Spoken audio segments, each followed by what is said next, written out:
Henry Matisse. Jazz. Hi, I'm Jane at TwoFoldBooks, and I usually have more than one perspective or answer, though today I have one solution for packing these books. Pretty much all the rest of the books are packed, and these are the leftovers because I just couldn't figure out what to do with them, but I've come up with a solution to just wrap and tape them so they'll be easy to lift just in manageable stacks, and they'll be safe from elements or getting knocked around in the van. But this is my stack mostly of art books, and I thought I would give a tour of this art book collection while I'm in the process of packing them up. I'm pretty bad at filming, and I typically look at my face instead of the camera, and so I try to cover the camera when I'm filming, but because I want to make sure that my displaying the art gets into the shot pretty well, I may end up looking at myself instead of the lens. Sorry. So this is a mammoth stack of art and museum books that I have here.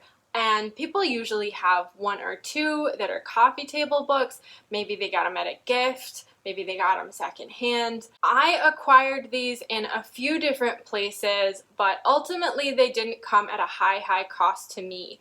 Some of them I purchased as textbooks for school when I was in art school. Some of them I did purchase at museums secondhand, and really most of them I acquired from a great aunt who passed away, who was also a lover of art and a collector of these kinds of books.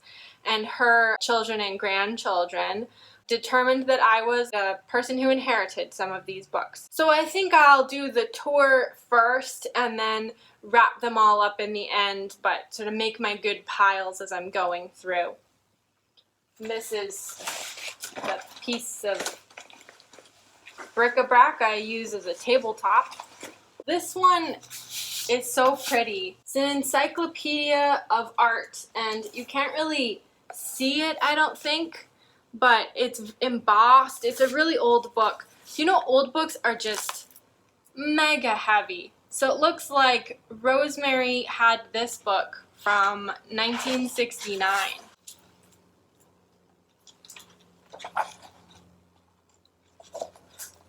It starts in Egypt. It's a historical book.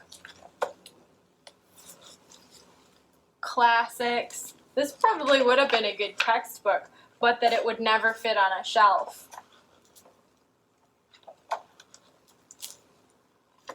That's pretty cool. A Japanese painting. Let's get rid of the glare.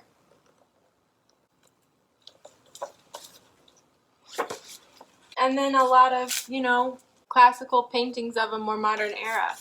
So, like I said, this one's mega heavy. I think it's about the shape as my world atlas, which the, you know, paper's getting a little thin, but I think the jacket's doing its job to protect. This is something I really wanted as a kid. I've always really been a nerd for reference text. Similarly, my mega dictionary. So it may not be the dictionary you choose, but I think I grew up with Random House, and just this big red dictionary was the one I wanted. Again, the jacket's a little beat up, but maybe it looks a little more impressive sans jacket.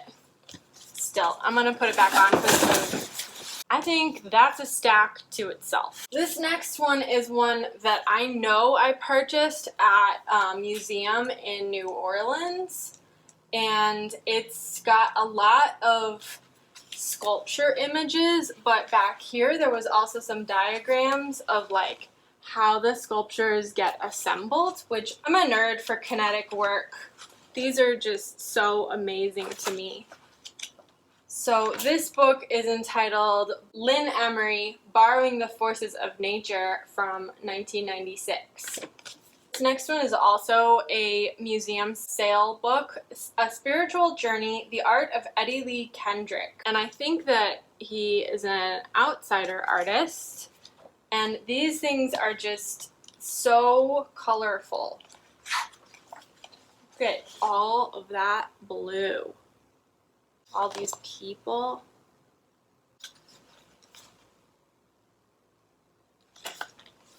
This orange one, a Van Gogh, is one of the ones from Rosemary. I put her name in it, but I don't know how long she had it, and it's just a lot of really cool drawings and sketches. I don't think anything in this book is in color, so it's black and white prints of Van Gogh work. Next one is Cézanne the Late work. So I'm just going to jump to the back of the book, find something in color. That's pretty. Ooh. Trying to get the glare off. No, some people. So one of the things that I like about having these is that they can help me practice my own art skills. Drawing from the masters is a classic way of teaching, and so I have all these materials to work from. Now we've gotten to the one, this was my textbook as a sculpture student. And it's a big, huge book, and it wasn't cheap as a student, but fortunately, the professor used it. If you were a sculpture major, you took his class 3 times at different levels, and so maybe more than 3 times. And so you used the same book for your entire coursework. So, while it's heavy, but you can see that this one's well loved. So I'm just gonna pick at random some of the pages I marked. Oh wow! So this is some amazing woodworking stuff. And that chair. Let's see. This is some very cool installation art.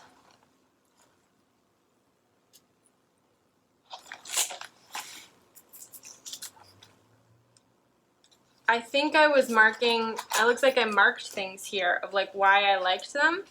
So this one, I liked it because it was poorly used space. This one I like because it is recyclic art. Let's go back. This one I labeled OCD.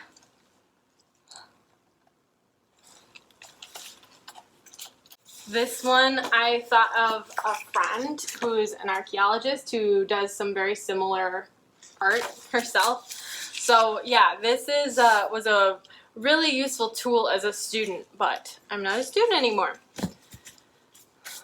so I don't look at it as much. This one of Gauguin, I'm gonna have to look and see. This one doesn't say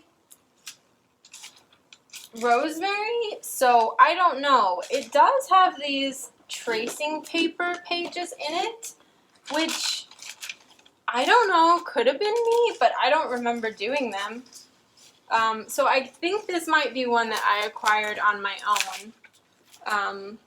And yeah, it's a lot of really lovely color prints. Oh, look at this one with puppies. And of course, that tracing paper just falls out. All right, let's make sure some of these are safe for the internet.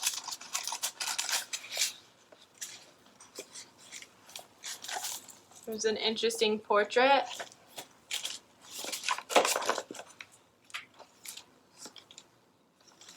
These colors are so rich.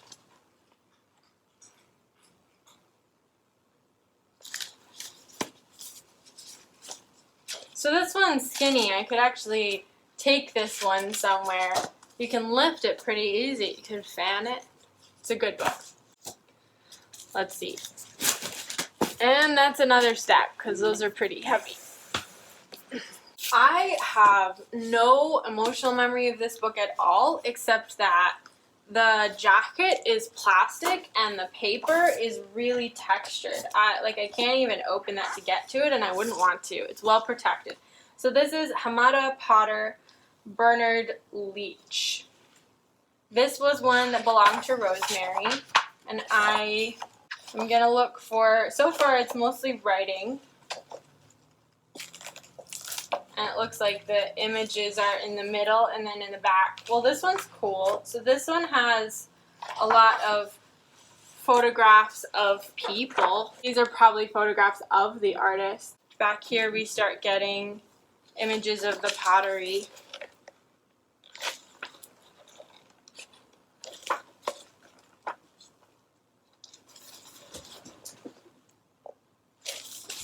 I like this book. I'll have to revisit this. This one I love. I'm a big fan of Calder, and I tried to make some similar kinds of stuff. So I am particularly a fan of Calder's hanging mobile art, but I know that Calder does a lot of painting work too. This one belonged to Rosemary. It also has a lot of photographs of the studio. Ooh, that was cool. This is a reproduction of someone's writing. I think writing in fonts are really cool too. You'll see. Here's some reproductions of some toys that Calder made. Here's some of the ones that are the color drawings. That again, you see those colors again in the mobiles, but it's really cool to see how they're expressed on the page as well. That's like, you know, that's his movement. This is cool. So this one is separated into like what they were, you know, what category of art thing, which I think is a really helpful way to organize someone as complicated as Calder. This is the kind of stuff he was the most famous for, these kinetic works, these things that moved around. Ooh.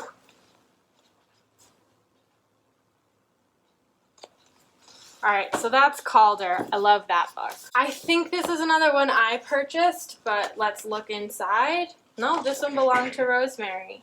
So I love this cover. It has no writing, but look at all that. John Marin, 1870 to 1953 from the LA County Museum of Art.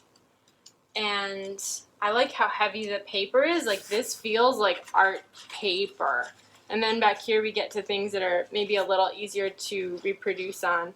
So this looks like, you know, a form of impressionism of, you know, the American West, I think. Some of these are in black and white. I don't know if they'll come out on camera, but I think this detail work here is gorgeous. I don't even know what this is, but it's great. Let's see. It says Small Point, Maine, watercolor, private collection. Yeah, these are just a combination of some architectural images and then just soft, nature-y spaces. This one I don't think I bought. This has got to be Rosemary. Indeed. So this is sculpture of ancient West Mexico. The image on the cover is pretty amazing. But let's see what else we can find. So here's some figurative work and some pottery. Wow, a lot of these are pottery. Ooh. I like these. Ooh, I just broke it. I like these in contrast to each other. This guy who looks to be doing something sports-like or militaristic or musical, and then these guys in conversation with one another. So yeah, the glue on that was pretty old, but the binding didn't hold together. Got to be really careful with this book now that it's come unglued. So a lot of them are these figurative art from ancient Mexico. Some pottery that is pretty decorative. This one is not the first of its kind. At some point, I can't remember how or why, but this was all me. I acquired a bunch of font books. So this one is typography. I know why. This is absolutely art. This is gorgeous. It's so cool to look at. But it's not what we typically think of when we think of looking at an art book.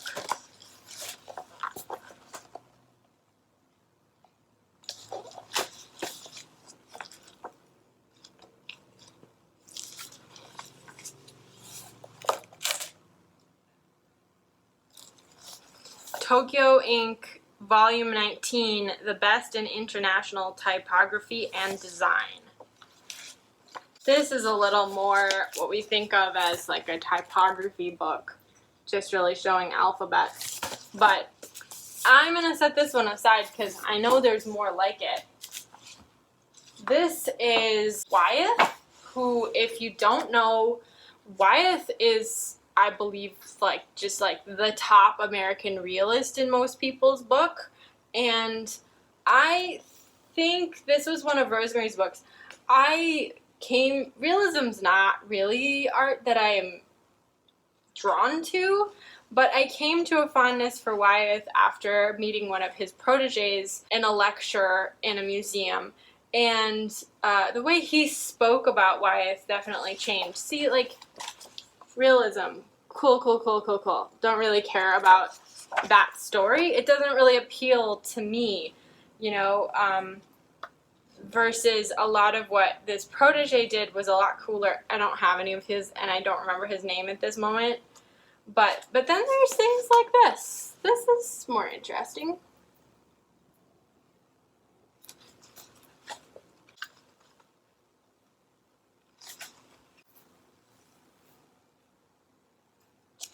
He got really the most famous, I think, for doing a lot of portraiture and just hyper-realism kind of stuff. But anyway, it's not my very favorite one, but I do have the book.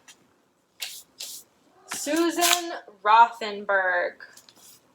Printings and drawings. This belonged to Rosemary. And let's just find a few images. I see all this appealed to Rosemary, but I think I just took the book because it was part of her collection. I don't have any memories of this one or feel particularly drawn to it now. Maybe I'll unhaul it and share it with the world, or maybe I'll ask my family if someone else would like it who knew her. These are pretty interesting though. And then we have Chagall. Chagall I love because it's like being in a dream. If you're not aware, a Chagall painting is the inspiration for the title Fiddler on the Roof. I don't think I have that painting marked in this book, but this one's a heavy one. Ugh. Like many of his books, it has color reproductions and also black and white. This one's great. This is not the Fiddler in the Roof one, but some of this fiddle and flying imagery is a repeating motif for Chagall. This book is so old that the color prints are just glued in. So like if I wanted to, I could pull one out and frame it. If I were going to, I'd probably check with family first. See if people would rather keep the book intact. So, heavy book, but pretty fun to dream with and imagine with and be inspired with. And that stack's done. Louise Bourgeois. I think this one was a gift. This one was a gift from a different aunt who knows of my fondness for art and has with me a fondness for Louise Bourgeois. Louise Bourgeois, I think there's a thing in sculpture where, especially after an old marble statue has been where it is for a long time and the arms fall off and the detail erodes, that it has what we call a phallic look. There's something about all sculpture that can go there, that can go to, it's a protrusion, it takes people there. Well, Louise Bourgeois, in my opinion, is someone who saw that in the nature of sculpture and said, nah, not today. This is not an example of that, but I flipped to it and it's cool. But she has some very interesting protrusions that I don't think anyone can mistake as masculine. And this is the start. Look at all those things. Something just droopy and earthy and feminine. These are some feminine protrusions, if I do say so myself. Now, she was not afraid of the male protrusions. I am finding some absolutely phallic objects in this book, but I'm not going to show them. You yourself, I'm sure, could find some other Louise Bourgeois images on the internet. And then there are these. amazing spider sculptures. They are so cool, and I have seen one in real life. If you ever get the chance to see Louise Bourgeois in person, take it. Her art, not the person. I don't think she's alive. Art in New Mexico, 1900 to 1945. So I have some things marked. Let's just look at those. Again, ouch, paper cut. This is a Rosemary book. So it looks like these are some of the ones I've selected to look at in the past. Look at that sucker. Ooh, these are cool. All right, moving on for the sake of time. Dallas Art Museum selected works. I think this is just like their collection of art, and I don't have anything particular picked out. But yeah, I don't have a coffee table, so these have never been coffee table books. Instead, as you saw, they were making a table books. But there's a lot of beautiful imagery in books like this. This is actually bleeding. Henry Matisse, jazz. Matisse is amazing. The color, ooh, thinking about typography, jazz. Notes. Matisse was French, by the way, so even holding that closer, only some of us will be able to read it. You may see a similarity between Matisse and Calder. I surely do. But I think Matisse is a little definitive with his two-dimensional work. This is more like a storybook with like a little bit of like, you know, artness in the front. It really just like flips through between art and writing. It's pretty cool. Figurative sculptures of Magdalena Abakanowicz, Bodies, Environments, and Myths. So I think this is similar, she's similar in her expression to Bourgeois, but not as broadly so. She seems to do a lot of tapestry and then some sort of graphic sculptures. This one's cool. This looks like a very tapestry-like sculpture as well. Was this Rosemary's? I don't think so. I acquired this some other way. I think that's got to be a stack. It's hard to check now that I have hurt my hand. Great French paintings from the Barnes Foundation. I haven't taken care of this table either. They've gotten quite dusty.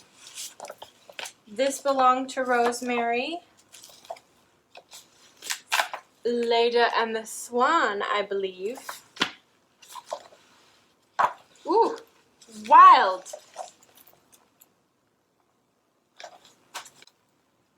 What an interesting painting. Yeah, this one was me, and I'm not even gonna flip through it. Plastic reconstructive surgery of the face and neck. I know why I got this. It has a lot of good figurative images, a lot of good ways to like look at humans, but it's not art, and some of it's kind of gross.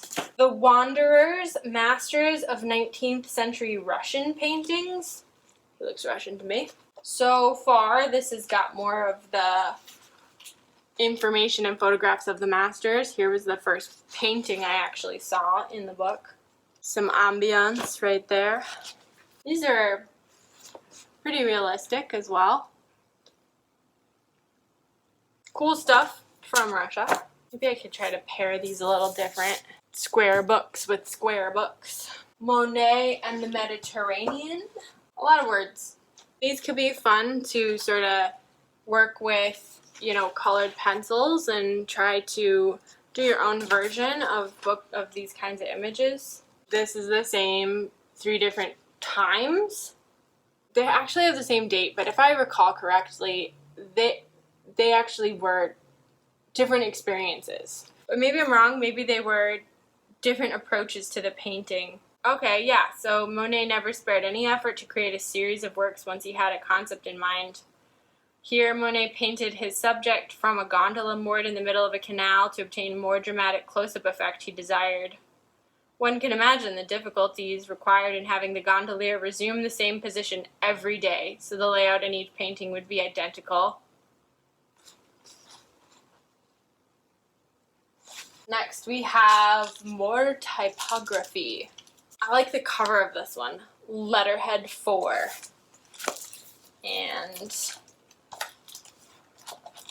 there's some pages is stuck together.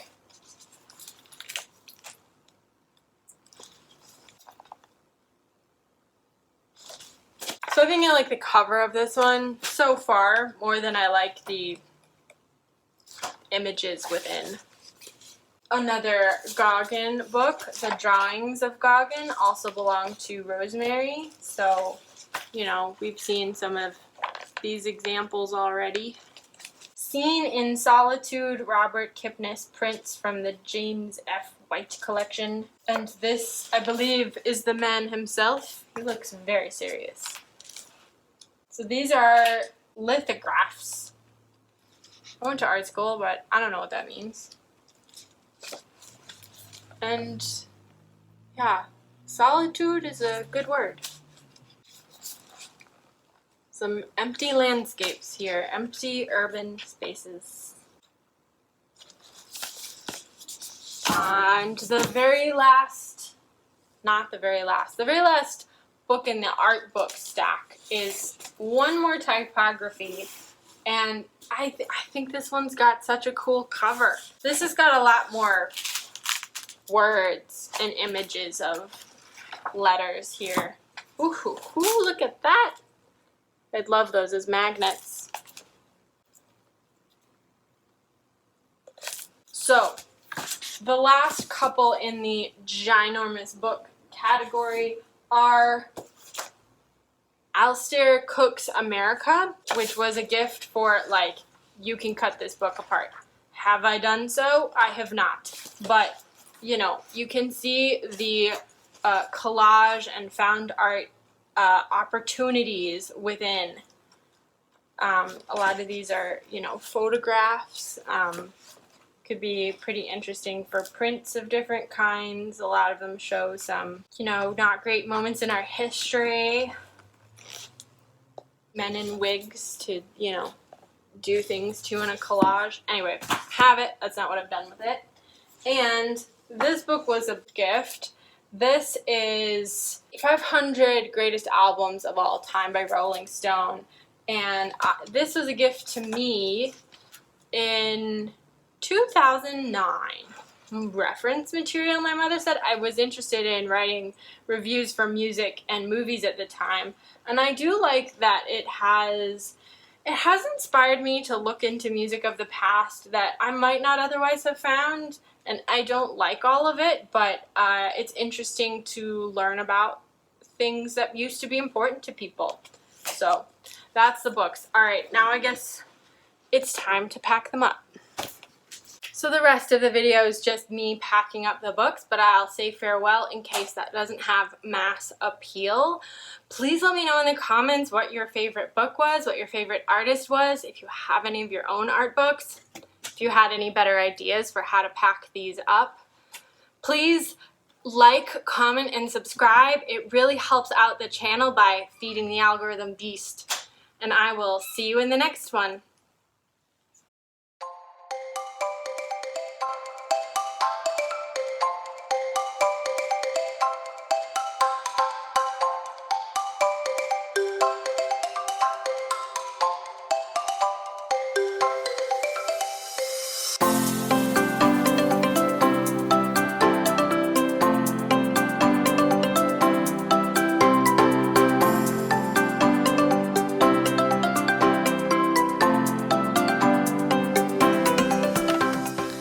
Just so you know, I wouldn't usually use this much plastic. I'm more of an environmentalist, but I couldn't think of a better solution for traveling these books. And I plan to try to reuse the bags as best I can, either for my own garbage cans or for cat litter, or for packing, you know, china and other careful things that need to stay in storage.